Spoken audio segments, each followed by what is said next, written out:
Malik Monk was exceptional tonight for the Sacramento Kings, but it all goes to waste. The Kings lose to Devin Booker and the Phoenix Suns here in the Golden One Center. We're going to talk about Monk's big night, Booker's big night, what the Kings failed to do in the fourth quarter, and De'Aaron Fox struggling to go toe-to-toe when the other team's star is stepping up. It's all right here on Locked On Kings. You are Locked On Kings, your daily Sacramento Kings podcast, part of the Locked On Podcast Network, your team every day. And now, ladies and gentlemen, it is that time for another episode of Locked On Kings. Hello and welcome into Locked On Kings, your podcast hub for Sacramento Kings coverage all regular season and all off-season today, presented by Prize Picks. First-time users can receive an 100% instant deposit match up to $100 with promo code Locked On. That's prizepicks.com, promo code Locked On. My name is Matt George. I have the privilege of being your host here. I'm a Sacramento sports producer and reporter for ABC 10 News. And there's only one way we're starting this podcast. Even with the Kings losing to the Suns 122-117, the only appropriate way to start this podcast is to talk about Malik Monk, because Malik was exceptional. And in reality, and I tweeted this out during the game, Sacramento owed it to Malik Monk to win this game so that he would get the national recognition that he deserved from this game. I'm talking multiple highlights on SportsCenter. His finishing around the rim was exceptional. His passing was exceptional. His decision-making was exceptional. He was a major spark off the bench for the Sacramento Kings, ended up becoming easily the most important player for the Sacramento Kings, and the only one who was willing to really go toe-to-toe offensively with what Devin Booker did tonight. Malik Monk was incredible. 30 points, 12 of 17 shooting from the field. He really got going in the second quarter when he went a perfect 6 for 6. I think he scored 13 points in the second quarter alone. Also finished with 8 assists. This is a side of Malik Monk that has really come alive here in Sacramento. Not just the three-point shooting Malik Monk. He's gotten back to the rim attacker that we saw in his time at Kentucky. I think it also helps that he's playing with his former Kentucky teammate, of course, in De'Aaron Fox. And the two of them have been spending a lot more time on the floor together, even though Malik was significantly better than De'Aaron this evening. But still, we've seen Mike Brown prioritize Fox and Monk minutes together. We're seeing Mike Brown, and he's done this consistently over the last few weeks, really all of the month of November. We've seen Mike Brown sub De'Aaron Fox out of the game around the 6-minute mark in the first quarter so that he can play an extended stretch with Malik Monk late in the first and early in the second quarter. And it's been working. But Malik Monk has shown more of a side of his game here in Sacramento that he hasn't really been able to show or gotten the opportunity to show, or maybe just hasn't shown, period, at any point during his NBA career. Malik Monk is more than just a three-point shooter. He is a very aggressive rim attacker. Now, he's done this at other times in his career, a little bit in Charlotte, did so last year with the Los Angeles Lakers at times, but a lot of people labeled Malik's primary skill as a three-point shooter, and that may still be the case, but overall Malik is a very effective ball handler, and he's really good at finding his teammates. The 8 assists tonight, that's nothing abnormal for him. And he talked a lot about post-game playing with Domantas Sabonis and his two-man game with Domantas Sabonis, and how the two of them work so well together because, one, Sabonis sets great screens, and Sabonis can work well with anybody on the floor, and you ask any Kings player, they'll say the same thing. It's easy to play with Domantas Sabonis. It's great to play with Domantas Sabonis. But Malik talked about Sabonis being a willing passer, and Malik also said he himself is a willing passer. That makes their two-man game very effective. And we saw when Malik was getting that first step, he was finishing with the most acrobatic finishes around the rim that we've seen really since Tyreke Evans here in Sacramento. That's an element of his game. I knew he was okay, like attacking the basket. I knew he was good in the lane. I didn't know he had the reverse layups in his bag that he was showing off tonight. I mean, it was just attack after attack after attack. Malik making the right decision, whether it was a tough finish at the rim, whether it was taking his time in the lane, finding the open man, drop-off passes to Domantas Sabonis for a dunk or two. Everything that Malik was doing tonight was solid. And he was the reason for Sacramento's good push in the second quarter, and one of the major reasons for Sacramento's big push in the early fourth quarter to try and steal this game away from the Phoenix Suns. Unfortunately, the Sacramento Kings wasted this game.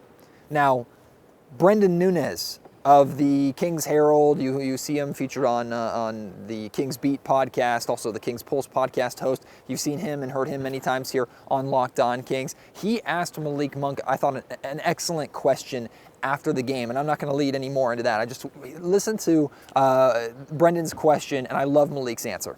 Yeah, Malik, when it comes to your playmaking, 8 assists tonight, do you feel like you were always this caliber of passer and you're just asked to do it more, or do you feel like you've improved in that aspect? No, I've always been like this, man. I just never got a chance. And I thank Mike for giving me a chance to go out there and show everybody what I can do. So I'm going to continue to do it. So Malik is saying that Sacramento is giving him his first real opportunity to show that passing ability to his game that he hasn't really had the opportunity to show this point in his career, and the Sacramento Kings can absolutely use more of it. Now, let's talk about Devin Booker. We talked about Malik Monk, had to start with Malik Monk, but let's talk about Devin Booker. I mean, he was phenomenal in this game, 44 points, did so on 28 shots, and honestly, I thought that shot number was low, because I think midway through or like early on in the third quarter, he was at like 24 or 25 shots already. Like, Devin Booker he idolizes Kobe for a reason, right? And he has a very similar game to Kobe Bryant, including the high volume of shots that he takes. And Devin was getting almost anything he wanted tonight. He was getting to any spot on the floor that he wanted. I thought the Sacramento Kings did a good job of kind of forcing the ball out of his hands. Davion Mitchell, I thought, did a good job during the fourth quarter of making life a little more difficult for him. They did try and throw a lot of double teams at Devin Booker, and that actually didn't really work, and we'll talk about that in a little bit. But, I mean, Devin Booker, you can hate, but you also have to appreciate, right? Because Devin Booker drives me crazy in the sense that, like, you see him play and you see the whining and you see he plays with that chip on his shoulder. He's not necessarily known as the easiest guy to get along with. I'm not going to say he's a bad teammate or anything like that, but you see that kind of attitude that Devin Booker has. Some call it entitlement, some call it arrogance, whatever it might be. Whatever it is, it works for Devin because he puts up big numbers game after game after game. He was getting to his spots, and he really was, for the most part, the Phoenix Suns tonight. Now, they had another couple good contributions. DeAndre Ayton had a pretty solid game. I think his 6th straight double-double or something like that, if I'm not mistaken. There were a couple other Suns players that stepped up and played well for Phoenix, but really this was Devin Booker's show tonight. It was Devin Booker carrying this team to this victory in so many ways, and it wasn't just him getting hot at different points of the game.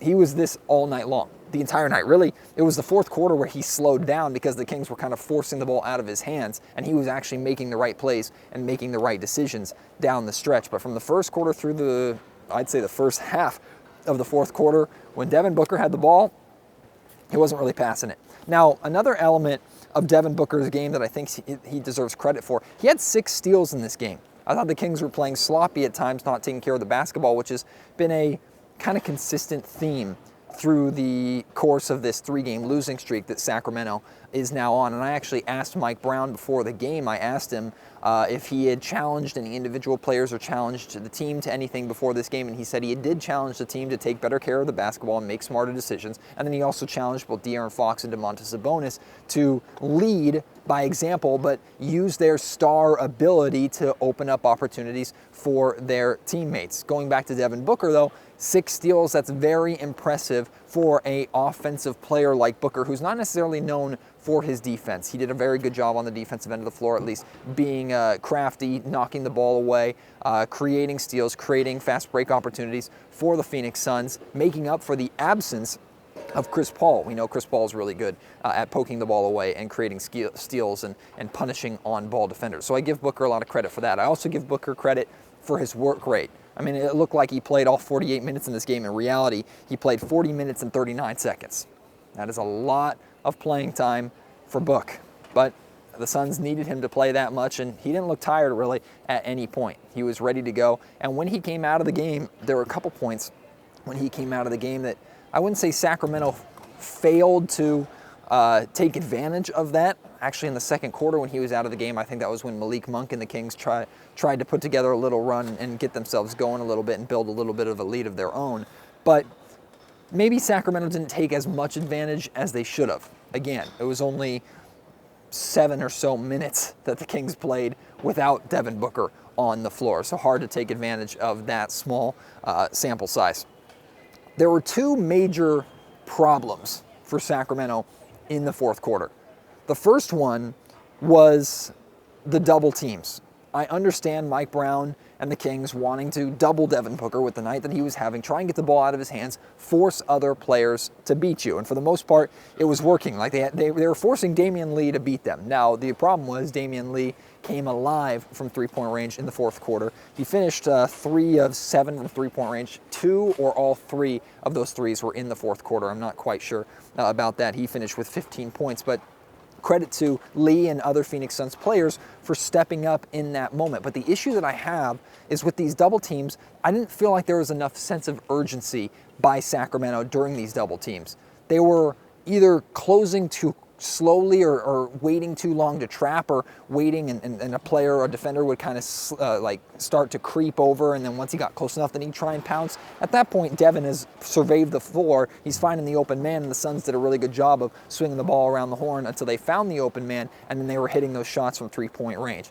Like, if you are going to double team a star, he knows it's coming. You have to do it quick, and you have to do it with a sense of urgency, a sense of purpose. And then the 3 guys who aren't part of the double team need to make sure their head is on a swivel, keeping an eye on passing lanes and finding out how they can sometimes jump into those passing lanes, or at least make life a little bit difficult for Devin to not just have a clear, easy bailout to whatever or whoever the open player is. I thought it was too easy for Devin to work his way out of the double teams, making them less, the positive was the ball was out of Devin's hands. The negative was that Devin was easily able to make the right decision, make the right play, and find the open man for Phoenix to take advantage. The closeouts, those double teams have to be quicker. They have to be more aggressive. Also, and this is maddening to me, this just makes me want to pull my hair out, and it's less to do with this season's Kings team, this year's Kings team, and more to do with just a Kings problem over the last 16 years, right, during this entire playoff drought. The Kings were struggling to get stops in the fourth quarter, royally struggling to get stops, especially with Devin Booker in the game. Even if he wasn't doing the one scoring, the double teams weren't working, Suns were hitting open shots, they were taking advantage. The Kings just could not stop anybody down the stretch during the fourth quarter. That's been a problem for this team for quite some time, right? Regardless of who's been on the roster, regardless of who's been coaching the roster, that's been a problem for the Kings. In crucial possessions, like the Kings down 3 with like 34 seconds or something like that, Kings played excellent defense. They forced the ball out of Devin Booker's hands. A lot of that had to do with the great defense that, at that point, I think Harrison Barnes was guarding Devin Booker after Davion Mitchell put in a really good shift.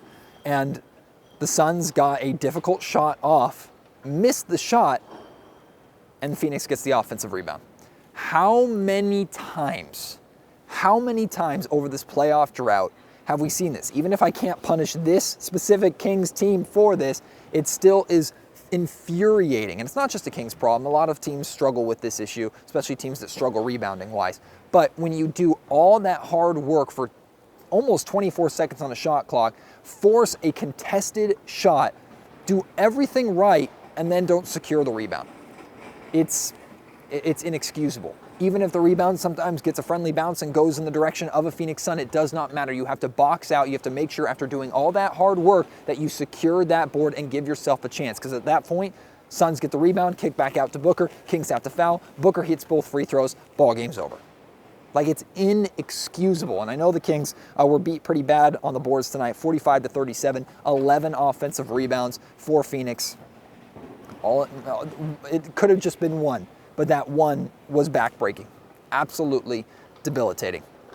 Domantas Sabonis took the podium after the game, and he was asked about just how close this team is, and especially against opponents like this who have a better record than the Kings. Kings are in these games, but don't always close these games out. And I absolutely love what Sabonis had to say. We definitely have to change that. We can't keep losing and saying, oh, we're almost there. There has to be a point where we got to finish the game, And the good thing is we know we're right there. So we just got to do these little things, and we'll get over the hump. I love that from Domas. We cannot keep losing games and saying we're almost there. Love that. That's accountability. And he's 100% right with this Kings team this year. That's something that Detroit can get away with. That's something that Orlando can get away with right now. That is not something that the Sacramento Kings, this team that has proven that they are a good team with a 7-game win streak just less than a week ago. They cannot get away with saying, oh, we're so close, after every loss, especially when in a lot of those losses they have a great chance to win, and extra especially when they're on your home floor here in Sacramento. I haven't even talked about De'Aaron Fox yet. We're going to spend a lot of time talking about the Kings' struggling star after I tell you about a great sponsor here of the Locked On Kings podcast, that is Turo. Turo is the world's largest car sharing marketplace. Think Airbnb, but for cars. With Turo, you can book any car you want, wherever you want it, from a community of local hosts. You can browse a huge selection of vehicles for just about any occasion or budget across the US, UK, Canada, and coming soon to Australia. Book a special SUV or minivan for a family road trip. Get a classic or luxury car for a special event like a birthday or a holiday, or hey, maybe it's prom night and you want to get a nice fancy vehicle for that. You can find affordable economy cars if you're on a budget and you're trying just to get from point A to point B. Or if you're interested in an electric vehicle, maybe you're interested in a Tesla, you can test drive that new electric vehicle that you've had your eye on to see how it fits into your everyday life. Many Turo hosts can even deliver the car right to you. Every trip is backed by liability insurance. Terms and conditions and exclusions do apply. Forget boring rental cars and find your drive at Turo.com. I've already gotten a lot of tweets, already gotten a lot of emails tonight about De'Aaron Fox's game. 11 points, 4 of 12 shooting, 5 rebounds, 5 assists, an impressive 3 blocks, which might be a career high. I actually have no idea. And he only played 28 minutes and 43 seconds, rounded up to 29 minutes. That's not a lot for De'Aaron. Typically, he's in the mid-30s, mid to high 30s, being the Kings star. There are a lot of people that are going to look at the game that Devin Booker had, putting up 44 points, and say, okay, the Suns star stepped up and carried this team. The NBA is a star league.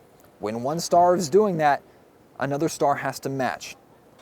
And to be honest with you, for those of you who have that frustration or who have that criticism of De'Aaron Fox's game tonight, it's hard to say you're wrong. It's hard to argue against you. In fact, I feel the same way in a lot of ways. I think De'Aaron Fox is struggling a little bit right now. Now, he got off to a ridiculously good start, and even though a lot of stars are able to put up big numbers and end up averaging big numbers over the course of an entire season, sometimes they go through little slumps. Sometimes they go through struggles. Now, the Kings cannot afford for this struggle and slump for De'Aaron to last longer than it already has. They cannot. Even if they had a chance to win this game because Malik put up 30, even if in past games like they've gotten 31 out of Terrence Davis or 50 to 60 points out of their bench, the Kings cannot afford for De'Aaron to be in a slump longer than a handful of games. I agree with you.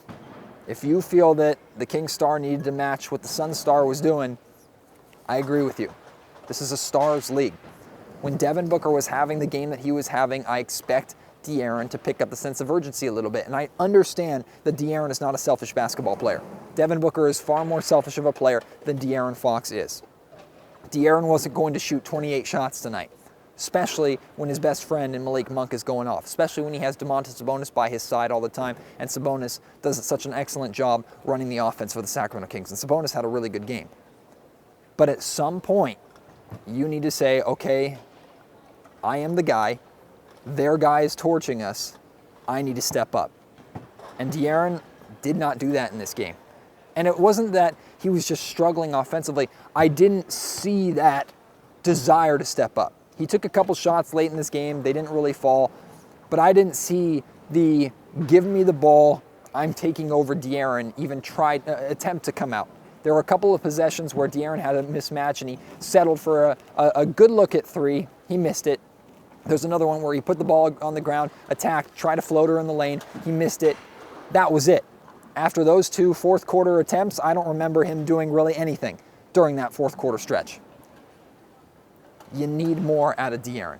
And I'm not saying De'Aaron had to score 44 points. I'm not even saying De'Aaron had to score 30 points in this game for the Kings to win. But you have to do better than 11 points when the opposing star literally is quadrupling your scoring total. 44 to 11. This is a stars league. You are the star. You are the leader of the Sacramento Kings. Even if you have more depth now than you've ever had before, and I've said many times, the Kings don't need De'Aaron Fox to be great every single night, but a lot of the times the Kings still need him to be good, and De'Aaron Fox was not good. He's been fair to kind of good during this 3-game stretch, and it's no surprise that the Kings are 0-3 during this stretch. They need more out of De'Aaron in these games, and I actually asked Mike Brown about this. I asked him about his thoughts on the Kings star needing to step up when their opponent's star is stepping up. Here's what he said. Mike, building off of James' question a little bit, when some people might see the night that Book is having and say, okay, your star, De'Aaron, needs to kind of step up and match that. What are your thoughts on that compared, or especially when Malik is having the night that he had? No, I'm sure Foxy would say the same. He's got to play better, and he's more than capable of playing better. I mean, it's ain't nothing to hide from or not talk about. He's more than capable of playing better than what he did tonight. He didn't. We had other guys step up. We still had a chance to win, but we just didn't have enough possessions where we executed the right way on both sides of the ball. Domantas Sabonis finished with a near triple-double in this game, got off to a really good start. He and Kevin Huerter, I'll talk about Kevin in a little bit here. Sabonis finished with 17 points, 10 assists, 9 rebounds, a very efficient 8 of 10 from the field. Let me tell you the 2 problems that I have with this stat line. Number 1, if you're shooting that efficient, and a lot of it had to do with like dunks and points around the rim and a really good 2-man game that he was playing with Kevin Huerter early and with Malik Monk for the majority of the game. That's why he shot 80% from the field. Especially in a game where your fellow star, your fellow leader in De'Aaron Fox is struggling. If you're shooting that efficiently, I need more from you. This is a game where the Kings needed 20 plus from Sabonis. Even if he's such an unselfish player, even if the offense runs through him and he's such a willing passer, at some point you kind of want Sabonis to get a little bit selfish, especially when he's shooting as efficiently as he is. Now, I'm not knocking him at all for shooting 80%.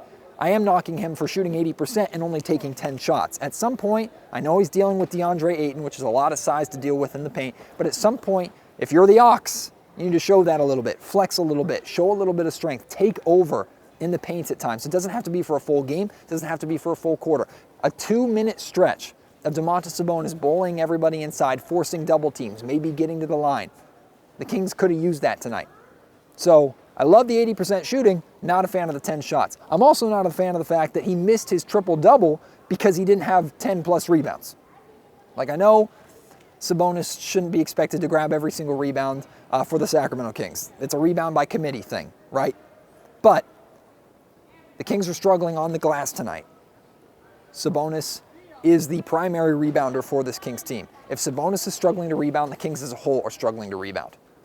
If Sabonis is flirting with a triple-double, he should not get it because of scoring or not get it because of assists. It should never be not getting it because of rebounds. I expect double-digit rebounds for Sabonis every single night. To me, that's not negotiable unless, knock on wood, he gets hurt or doesn't play enough minutes to secure 10 rebounds. But even so, we've seen Domantas Sabonis finish with 8 rebounds in 7 to 8 minutes in a first quarter before. Rebounding needs to be better from him and needs to be better from the team as a whole. So, as great of a stat line as that is, I need more shot selections and more aggressiveness, and I need him to be in double digits rebound-wise. Going to talk about Kevin Huerter. Going to talk about Keegan Murray. And the Indiana Pacers are coming to town next. Tyrese Halliburton and the Pacers had a big night against the Los Angeles Lakers. We'll still touch on all of that before we wrap up today's podcast. But right now, I want to tell you about another great episode, or sponsor rather, of the Locked On Kings podcast. And the title sponsor of this episode, that is Prize Picks. Prize Picks is the #1 way to play daily fantasy NBA. Instead of dealing with managing lineups and playing opponents that sometimes they have a clear advantage over you because maybe their stars play 4 times in a week when your star only plays 3 times in a week. Or instead of playing on those other sites where you go against sharks who literally make their living off of fantasy sports and outplaying you that sense and you losing your money to them. Instead of going through all of that, go through Prize Picks. It's you versus the house. And the way it works is you pick 2 to 3 players and you pick the over or the under on their projected scoring total. So tonight maybe it was 17.5 points for De'Aaron Fox. If you took the under as well as the over on Malik Monks 18 points, then you win money. It's that simple. Again, you versus the house, you versus the numbers that Prize Picks sends. Your sets, you're not going against anybody else. You don't have to worry about the monotonous, frustrating, sometimes exhausting managing of lineups on a nightly basis.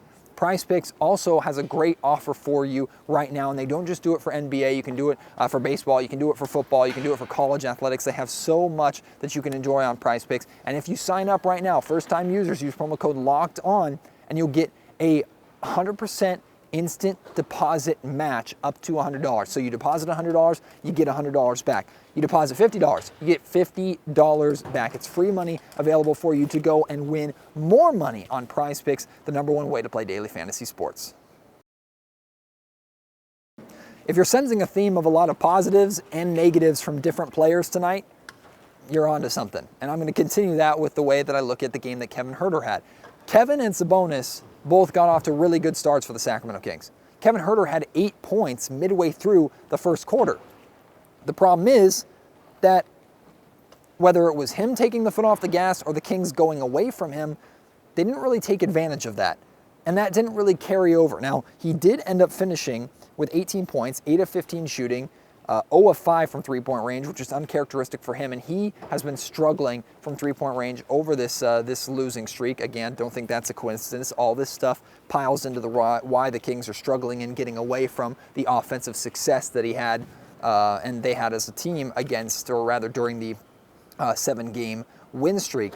But 8 points in the first quarter, you're getting yourself going offensively. You finish with 18 points, which is not horrible by any means for your starting shooting guard, except a majority of those 18 points after the 8 in the first quarter were scored like late third quarter, early fourth quarter. So from the second to really third quarters, he kind of disappeared. Again, I don't know if that was him not being aggressive enough, or maybe he was just taking threes and they weren't falling, or if it was the Sacramento Kings going away from him. I thought he was very effective putting the ball on the floor and actually getting into the lane. He also did a good job passing the ball, finished with a few assists, also finished with 7 rebounds. So he did other things well, but I would have liked to see the Kings take more advantage of his hot hand in the first quarter, or more advantage of his hot hand over the course of the game, not just first quarter and a little bit in the fourth quarter.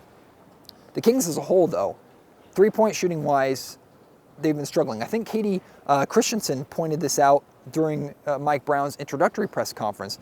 But now in all 3 of these games that the Kings have lost during this 3-game losing streak, the Kings have had just single digits in three-pointers. In every other game this season, they've had double digits.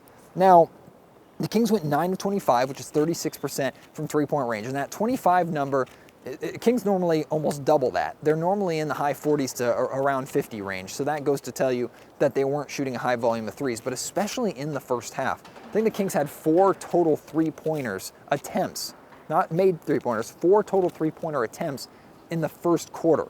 By halftime, it was like 12 or 13 or something like that. I think it was a point of emphasis for the Kings to try and attack the Suns, get to the rim, and it was working for them for the most part. Malik Monk had a great game around the rim. Domantas Sabonis had a great game around the rim. But while this team doesn't necessarily have to live or die by the 3, and I appreciate that they didn't die by the 3 in this game, that has been such an effective weapon for them, especially when it comes to spacing the floor. When that three-point shot isn't there, and when teams see that you're not even really prioritizing that three-point shot, they can pack the paint a little bit. I think that also might have had something to do with why De'Aaron Fox was struggling. I tried to put out there into the universe this morning that I thought Keegan Murray would bounce back and have a 20-piece tonight. He unfortunately didn't. Did, though, reach double digits, 11 points, 5 of 11 shooting from the field, a couple rebounds, did have 3 turnovers, only played 23 minutes, fewest minutes of any starter. I think that's the minutes that he's playing over pretty much the month of November. It's a drop-off of almost 10 minutes a game. I think that's pretty significant and kind of shows and speaks to how Mike Brown is handling the slump that he is in. But to see him get back into double digits, these are stat lines that I know he can be better. I didn't like some of his decision-making at times on offense, settling for pull-up jumpers from the mid-range, or attacking the basket but not aggressively attacking, trying to finish with a layup and getting blocked instead of going right at it, trying to get the contact, maybe get to the line, or even finish through the contact. Was kind of shying away from that a little bit. So the decision-making for Keegan Murray, maybe not the best right now, but still, he was able to contribute, got into double-digit scoring, which you will always take that, even if it's just 11 points. And to his credit, Keegan Murray did hit a big 3 in the early fourth quarter, I believe, that helped spark a Kings run when Devin Booker was on the bench to give Sacramento a chance to win this game. It started with Keegan hitting a big 3. I think that might have been the only 3 that he hit in this game. I don't have the box score in front of me, so I don't know if that's accurate or not. Kings need more out of Keegan. Kings need more out of the Kings. Kings need more, period, especially against teams that are above 500. I think they're now 3-11 against 500 teams this year, if I'm not mistaken, or something like that. That's not great, especially with this tough stretch coming up where they have a 6-game Eastern Conference road trip. I think most of those teams, if not all those teams, are above 500. And you have the Indiana Pacers coming in here with this next game. And the Pacers are 12-8 now after their win over the Los Angeles Lakers tonight. They defeated the Lakers 116-115. And of course, when we're talking about the Pacers, we have to talk about Tyrese Halliburton, who makes his triumphant return. He had 24 points and 14 assists tonight for the Indiana Pacers. He returns. Buddy Hield returns. There's going to be a lot of emotions, celebration, a welcome back in some cases, but also maybe some fear from Kings fans. The expectation that, at least for a night, if the Kings don't already, they will regret making the move that they did. I don't think the Kings will regret that move. I think the Sacramento Kings will win that game. I expect the Sacramento Kings to win that game. I also expect Tyrese to look great. I expect Buddy Hield to be himself, whether that means making a lot of threes or missing a lot of threes. He's certainly going to put up a lot of threes, I expect, in this building. And I'm looking forward to this game. Just from a media standpoint, from a storytelling standpoint, I look forward to this game. And of course, we'll cover this game and do a post-game podcast and everything right here on Locked On Kings. So I hope you will join me for that. For right now, though, we are done. Thank you so much for tuning in to Locked On Kings. Unfortunately, the Kings have lost 3 straight. It can't be 4. Kings got to find a way to beat the Pacers here in this building, get back into the winning column, and light the damn beam again. It's been too long since I've seen that purple beam in the sky. Talk to you on the next episode of Locked On Kings. Until then, my name is Matt George. You have been listening to the Locked On Kings podcast, part of the Locked On Podcast Network.